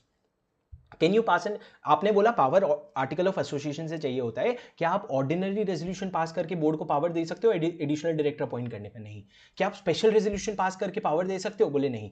Power सिर्फ एओए में होना चाहिए। आप स्पेशल रेजोल्यूशन पास करके एओए चेंज करवा लो और उससे पावर आ जाएगा, लेकिन तुम रेजोल्यूशन पास करके सीधा पावर नहीं दे सकते। दूसरा सर, मेरा जो दूसरा पॉइंट है उसका आंसर काटो। क्वेश्चन क्या था सर, अगर एजीएम आपका एक्सटेंड हो जाता है तो क्या, अगर एजीएम एक्सटेंड हो जाता है तो क्या एडिशनल डायरेक्टर कंटिन्यू करेगा? मैंने आंसर लिखा था no, the answer is yes. अगर आपका सेक्शन 97 जो है इंटरमीडिएट में जो आपने पढ़ा था, अगर उसके हिसाब से लेजिट आरओसी को आप एप्लीकेशन देते हो और उस एप्लीकेशन के बाद अगर एक्सटेंशन होता है ना, then the extended date will be considered as the last due date and he can continue. पर सर अगर एजीएम होल्ड ही नहीं किया, कोई एक्सटेंशन भी नहीं मांगा, in that case he will retire, he will the tenure will end on the last date on which the AGM was supposed to be held, that is 30th सितंबर। Sir क्या additional director managing director whole time director भी हो सकता है? बिल्कुल हो सकता है सर। क्या एक एडिशनल डायरेक्टर रोटेशनल डायरेक्टर होता है? नहीं sir, additional director non rotational होता है, क्योंकि only that director which is appointed in the general meeting can be removed, can retire in the general meeting 152 subsection 6। उसके बाद सर, उसके बाद जब एडिशनल डायरेक्टर का टेन्योर खत्म हो गया, क्या तुम उसको ओरिजिनल डायरेक्टर अपॉइंट कर सकते हो? बिल्कुल अपॉइंट कर सकते हो सर, लेकिन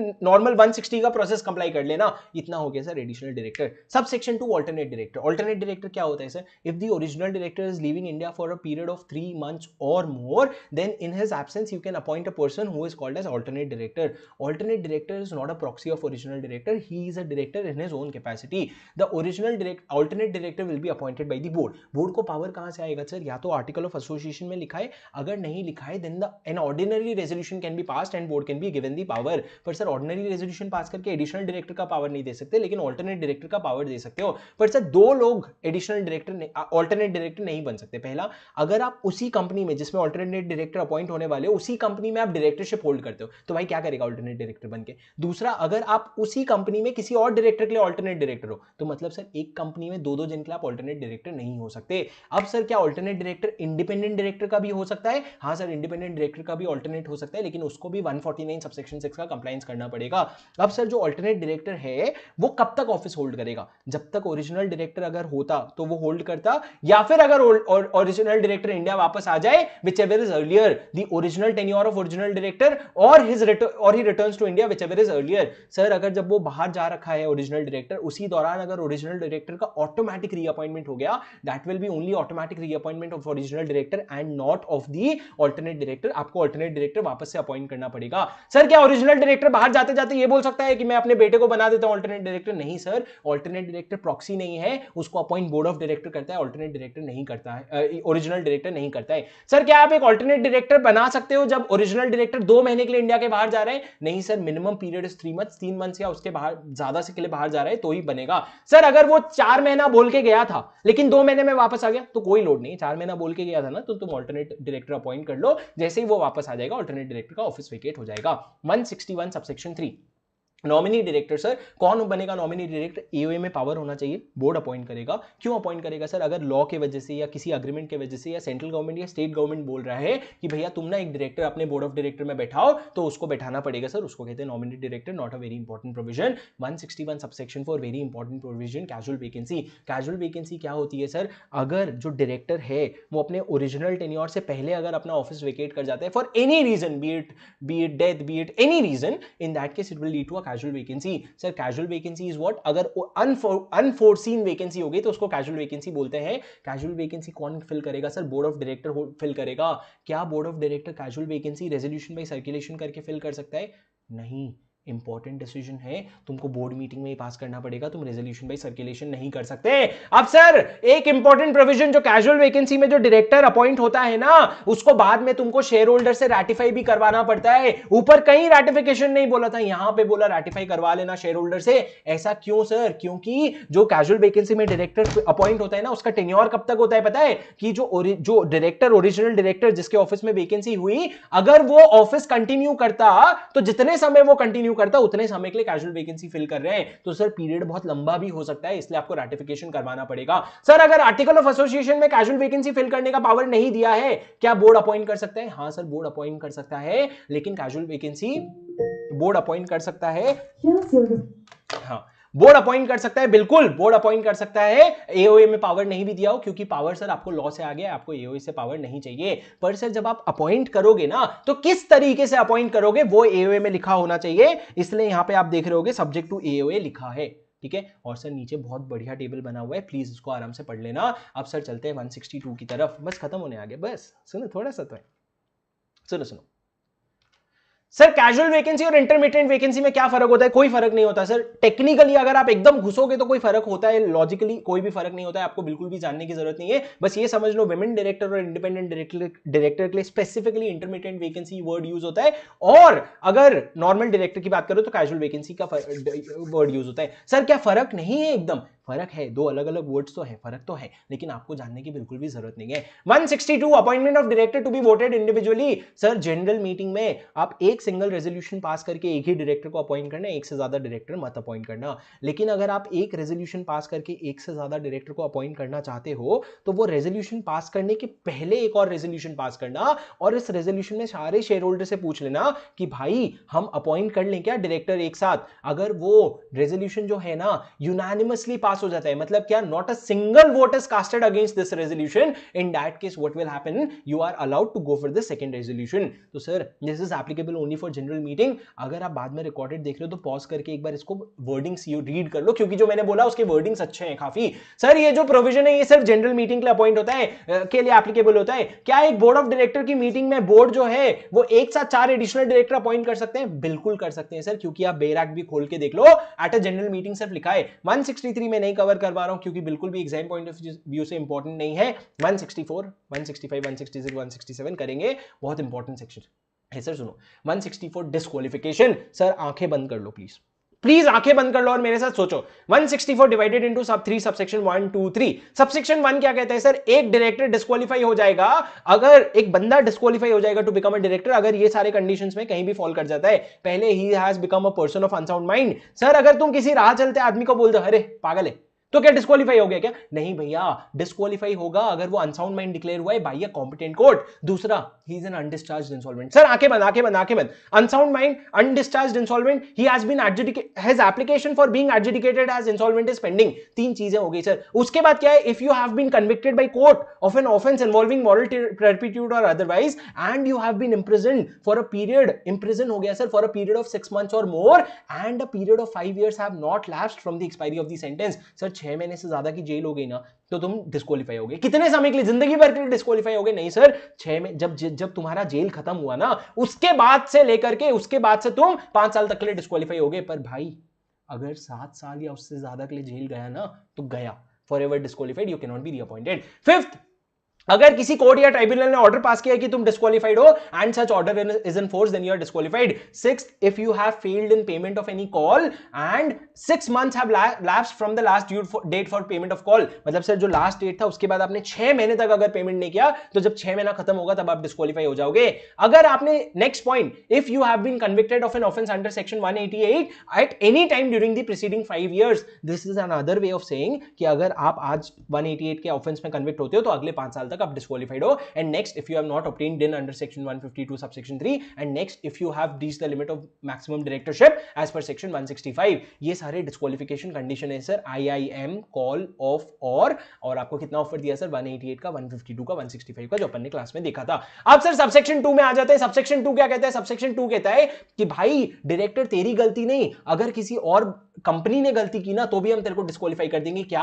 अ पर्सन, समझना, शुभम ए लिमिटेड में भी डायरेक्टर है जियो के साथ साथ, तो a person Shubham will be disqualified to be reappointed as director in the same company or appointed in a new company for a period of 5 years if the company in which I am a director has either done any of the two mistakes. What is the first mistake? Failed to file financial statement or annual return. Mind the word or annual return for a period of 3 consecutive years. 3 साल तक लगातार आपने financial statement या फिर annual return file नहीं किया तो भैया क्या हो जाओगे? डिस्क्वालीफाई हो जाओगे। Second, if the company has failed to redeem debenture or interest thereon, repay deposits or interest thereon, or pay the declared dividend, debenture, deposit, dividend. Sir section 149 subsection 4 जो हमने पढ़ा था ना, वहां था लोन, डिपॉजिट, डिबेंचर, वहां dividend नहीं था। यहाँ क्या है? डिबेंचर, डिपॉजिट और डिविडेंड। डिविडेंड अगर आपने डिक्लेयर किया और पे नहीं किया, ये तीनों में से कोई भी चीज आप करते हो, and such lapse continues for a period of 1 year, 1 साल तक अगर आप नहीं पे करते हो, मतलब डिफॉल्ट हुआ ठीक है, लेकिन उसके बाद अगर 1 साल तक कंटिन्यू करते हो ना सर, तो जिस दिन 1 साल खत्म होगा ना, उस दिन से उस कंपनी के सारे डायरेक्टर्स डिस्क्वालीफाई हो जाएंगे।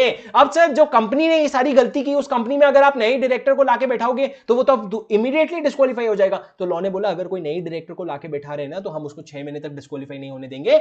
After 6 months from his appointment, if the errors are not corrected, then he will get disqualified. Subsection 3 very important sir, private company of article of association of private companies can provide additional ground for disqualification. Can public company specify? नहीं। क्या private company जो ऊपर दिए हुए ground से उसको कम कर सकते? नहीं, वो सिर्फ एडिशनल ग्राउंड्स दे सकते कि भाई बीकॉम की डिग्री होनी चाहिए, कोई क्वालिफिकेशन होना चाहिए, and so on and so fourth. Sir जिस दिन डिफॉल्ट हुआ ना, जिस दिन डिफॉल्ट हुआ उसके इमीडिएटली बाद मैंने डिफॉल्ट करेक्ट कर दिया। मैंने फाइनेंशियल स्टेटमेंट फाइल नहीं किया था 3 साल से, जिस दिन मेरे को डिफॉल्ट पता चला उसके अगले दिन मैंने फाइल कर दिया, तो क्या फिर भी मैं 5 साल के लिए डिस्क्वालीफाइड हूं? हां सर, 5 साल के लिए डिस्क्वालीफाइड। एक बार हो गए तो 5 साल के लिए तो डिस्क्वालीफाइड होना पड़ेगा।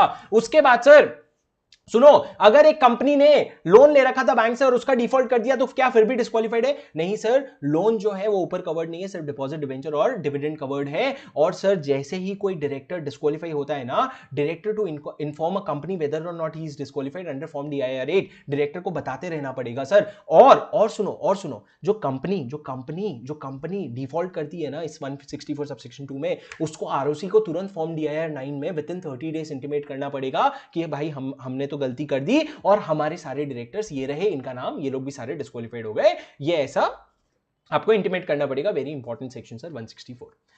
165 मैक्सिमम नंबर ऑफ डायरेक्टरशिप। आप एक बार में कितने कंपनी में डायरेक्टर बन सकते हो सर? मैं प्रोविजन ये आपको बताना भूल जाऊंगा, इसलिए मैं अभी से बता देता हूं। This provision is not applicable to section 8 companies. ऊपर बस लिखा हुआ है, मैंने लिख दिया है, नहीं आप ऊपर नोट्स में देख लो। अब सर क्या है मैक्सिमम कितने कंपनी में डायरेक्टर बन सकते हो? मैंने बोला 20 public company, 20 company, I am so sorry, 20 company में at any given point of time पे डायरेक्टर बन सकते हो। क्या सर ये 20 के लिमिट में अल्टरनेट डायरेक्टर भी इंक्लूड होगा? हाँ। Additional director? हाँ। Independent director? हाँ। Women director? हाँ। Nominate director? हाँ। कोई भी डायरेक्टर आप बोल लो सर, 20 कंपनी से ज्यादा में डायरेक्टर नहीं होना। पर सर पब्लिक कंपनी की अगर बात करें ना, तो पब्लिक कंपनी की लिमिट 10 से ज्यादा नहीं हो सकती। You can be a director in maximum 10 public company. पर सर इन्होंने एक पॉइंट बोला कि जो 20 की लिमिट है ना, जो 20 की लिमिट है, उसमें आप डोरमेंट कंपनी में डायरेक्टरशिप को इंक्लूड नहीं करोगे।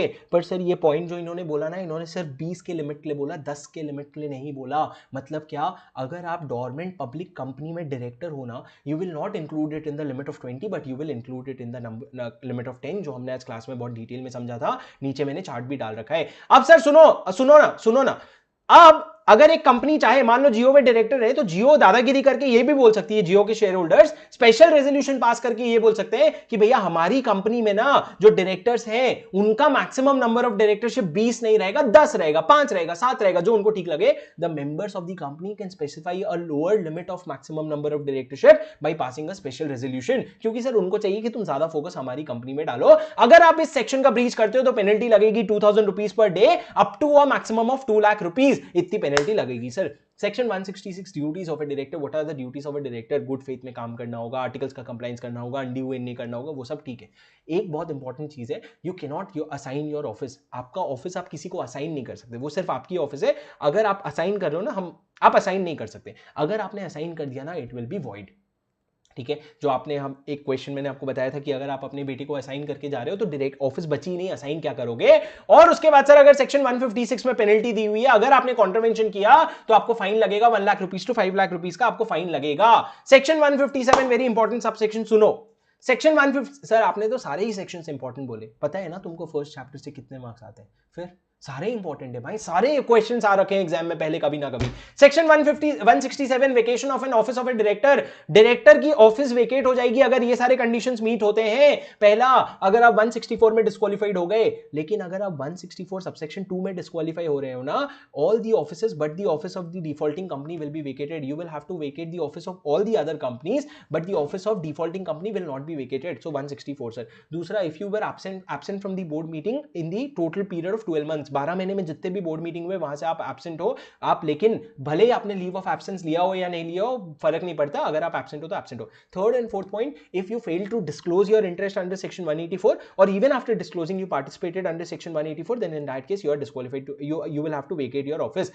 Fifth, if you are disqualified by an order of court or tribunal, and sixth, if you have been convicted by a court of an offense involving moral turpitude or otherwise and imprisoned for 6 months. एक बात बताओ, जब fifth और six point जो ई और F point है वो तो ऑलरेडी 164 में कवर्ड था ना, तो यहां डालने की क्या जरूरत थी? क्योंकि सर अपन ने क्लास में समझा था कि अपील करने का हमने प्रोविजन बनाया है, and general provision specific provision overrides general provision. तो सर अगर आप डिस्क्वालीफाइड हो या फिर अगर आप कन्विक्टेड हो तो आप इमीडिएटली अपना ऑफिस वेकेट नहीं करोगे, आप इमीडिएटली डिस्क्वालीफाई हो जाओगे पर इमीडिएटली ऑफिस वेकेट नहीं करोगे, आपको मौका दिया जाएगा अपील फाइल करने का। लगे हाथ अपील की बात कर ही लेते हैं सर। अपील कितने दिन के अंदर फाइल करना पड़ेगा? First appeal with in 30 days, फिर जब डिस्पोज होगा अपील तब तक वेट करोगे, उसके बाद फिर और 7 दिन का समय मिलेगा।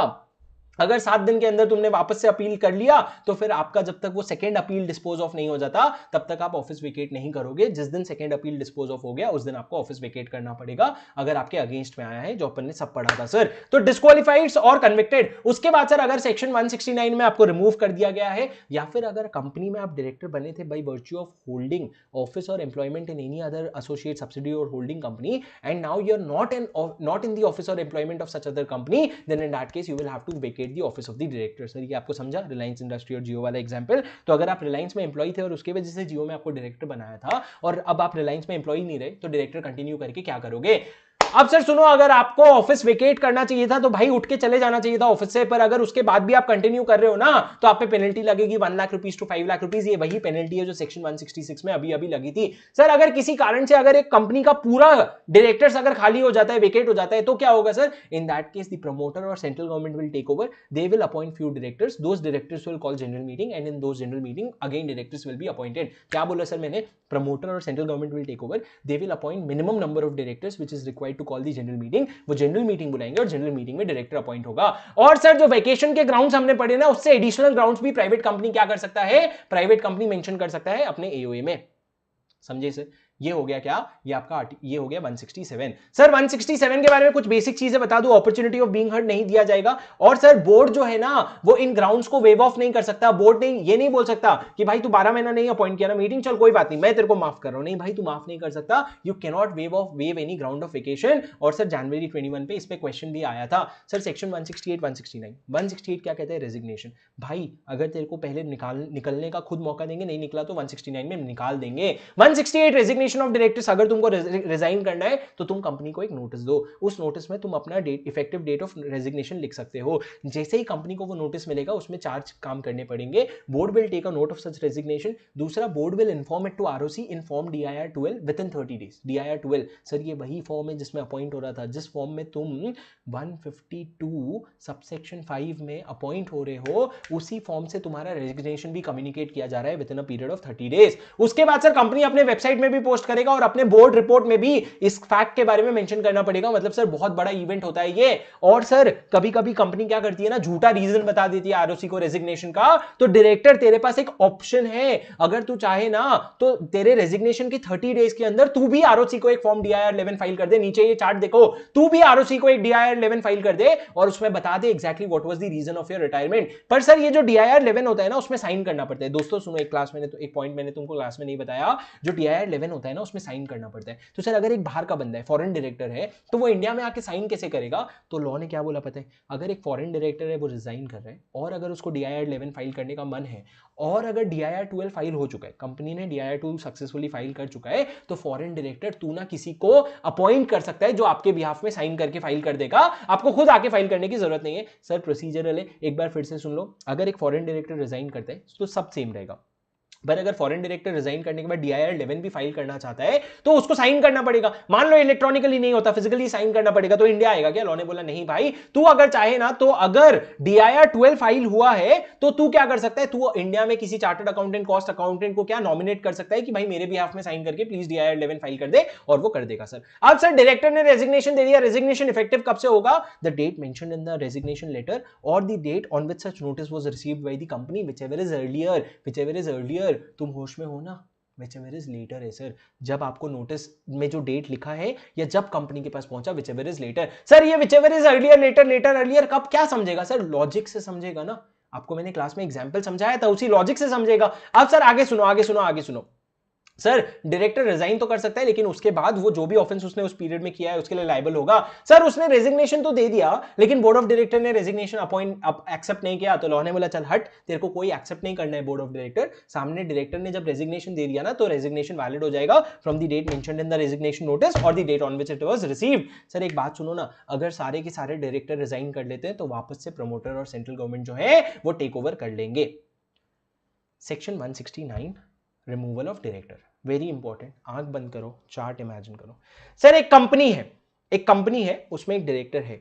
अब मैं आपको क्लास का एग्जांपल मोनिका, शुभम और कंपनी वाला एग्जांपल देता हूं। अगर शुभम को जियो से निकलवाना है, मोनिका चाहती है कि शुभम को डायरेक्टरशिप की पोजीशन से निकाल दे, तो Monika will give a special notice to the company. The special notice क्या होता है sir? It is defined in section 115। What is the special notice? Special notice sir आपको at least 14 days before the meeting देना पड़ता है। कितने लोग देंगे sir? Such shareholder holding lower of 1% of the voting power or paid up share capital of 5 lakh rupees. दोनों में से जो भी लोअर है, सर आपको क्लास में मैंने पेड अप शेयर कैपिटल और वोटिंग पावर का डिफरेंस समझाया था, उसको प्लीज याद करो। पेड अप शेयर कैपिटल का 5 लाख रुपए या 1% of voting power, whichever is lower, ये दोनों से कम जो भी होल्ड करते हैं उतने लोग क्या करेंगे? उतने लोग एप्लीकेशन देंगे, स्पेशल नोटिस देंगे। Sir 14 days before the general meeting special notice जाता है। सर स्पेशल नोटिस कंपनी को देंगे और क्या बोलेंगे? कंपनी हमको ना शुभम को डायरेक्टरशिप की पोजीशन से निकालना है। कंपनी क्या करेगी सर? जैसे ही ये नोटिस आएगा, कंपनी वो नोटिस लेकर के चले जाएगी शुभम के पास और बोलेगी भाई गए हो तू तो। शुभम के पास अब 3 राइट्स है, 2 राइट्स है एक्चुअली। रिटन रिप्रेजेंटेशन का, वो रिटन रिप्रेजेंटेशन लिखेगा और रिक्वेस्ट करेगा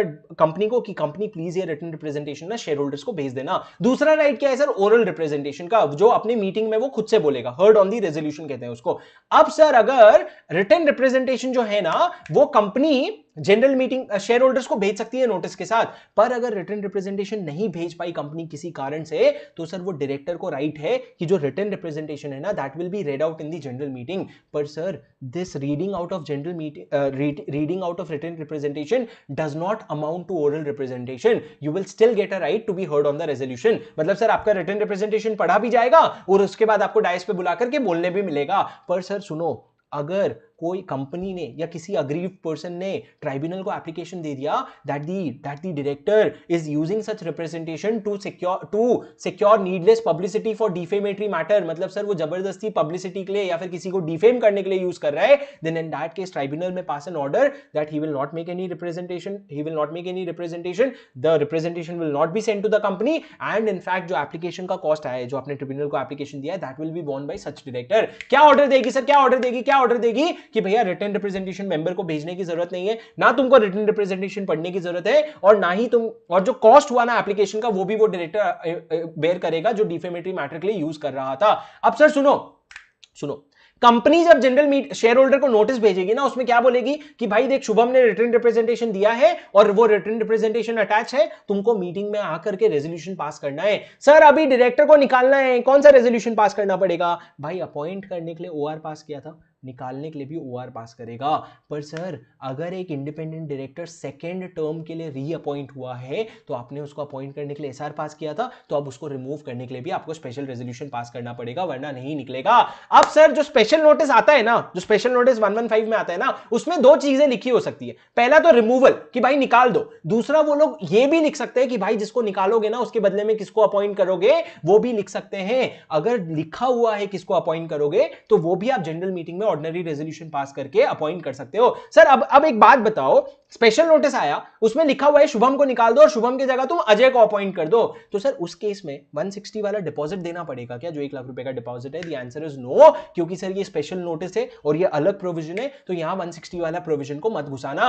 अब सर अगर किसी डायरेक्टर को आप धक्का मार के निकाल रहे हो ना, he will not be eligible for CFLO. CFLO क्या है यारो? सीएफएलओ है compensation for loss of office. आप उसको निकालोगे ना, तो आगे जो हम सेक्शन 202 पढ़ेंगे उसमें compensation for loss of office नहीं दोगे। अब सर सुनो, जो डायरेक्टर अपॉइंट हुआ, मतलब शुभम को निकाला तुमने, अजय को अपॉइंट किया, तो अजय कितने समय तक कंटिन्यू करेगा? सर अजय तब तक कंटिन्यू करेगा जब तक शुभम कंटिन्यू करता, अगर उसको निकाल नहीं दिया गया होता। और सर लास्ट एक्सेप्शन, इस सेक्शन में 3 लोगों को तुम नहीं निकाल सकते।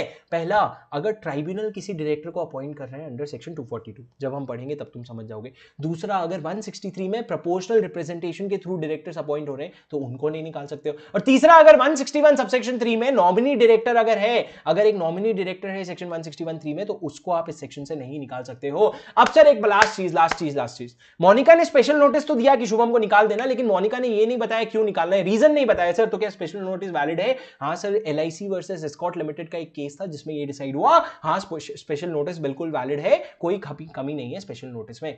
Section 170, 171, 172। Section 170 simple register maintain करना पड़ेगा। किस चीज़ का? सर आपकी कंपनी में जितने भी डायरेक्टर्स हैं और जितने भी की मैनेजरल पर्सन है, उनका शेयर होल्डिंग या उनके सिक्योरिटीज जो वो होल्ड करते हैं, किस में होल्ड करते हैं sir? Company, associate, subsidiary holding या फिर को सब्सिडरी में, जितने भी सिक्योरिटीज होल्ड करते हैं उसका डिटेल मेंटेन करो। इस डिटेल को कहाँ रखोगे सर? रजिस्टर्ड ऑफिस में, और साथ में ROC को भी फाइल कर दोगे। अगर इस डिटेल में कुछ चेंज हुआ है, मान लो कोई डायरेक्टर निकल गया, कोई डायरेक्टर ऐड हो गया, किसी की शेयर होल्डिंग चेंज हो गई, तो चेंज होने के 30 दिन के अंदर ROC को आप इंटीमेट कर देना कि भाई हमारे रजिस्टर में चेंज हुआ है। अब ये जो सेक्शन 170 में रजिस्टर आप मेंटेन करोगे ना, 171 में शेयर होल्डर के पास पावर है इसको इंस्पेक्ट करने का। या तो तुम एनुअल जनरल मीटिंग में बिजनेस आवर्स में इंस्पेक्ट कर लो, जहां सारे रजिस्टर इंस्पेक्ट हो सकते हैं, या फिर तुम ना एक एप्लीकेशन दे दो कंपनी को प्रिस्क्राइब फॉर्म में, और आप उनसे मंगवा भी सकते हो फ्री ऑफ कॉस्ट, आपको पैसे भी नहीं देने पड़ेंगे। और जैसे ही आप एप्लीकेशन दोगे ना, 30 दिन के अंदर कंपनी का काम है आपको भेजना।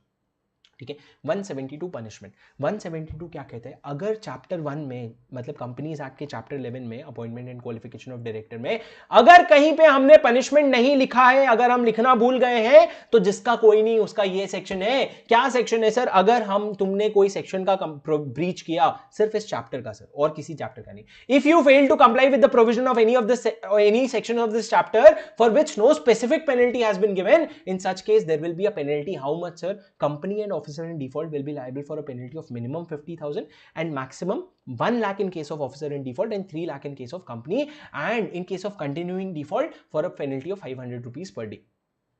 For a penalty of 500 rupees per day. Sir ये बताओ कि समझ आया क्या?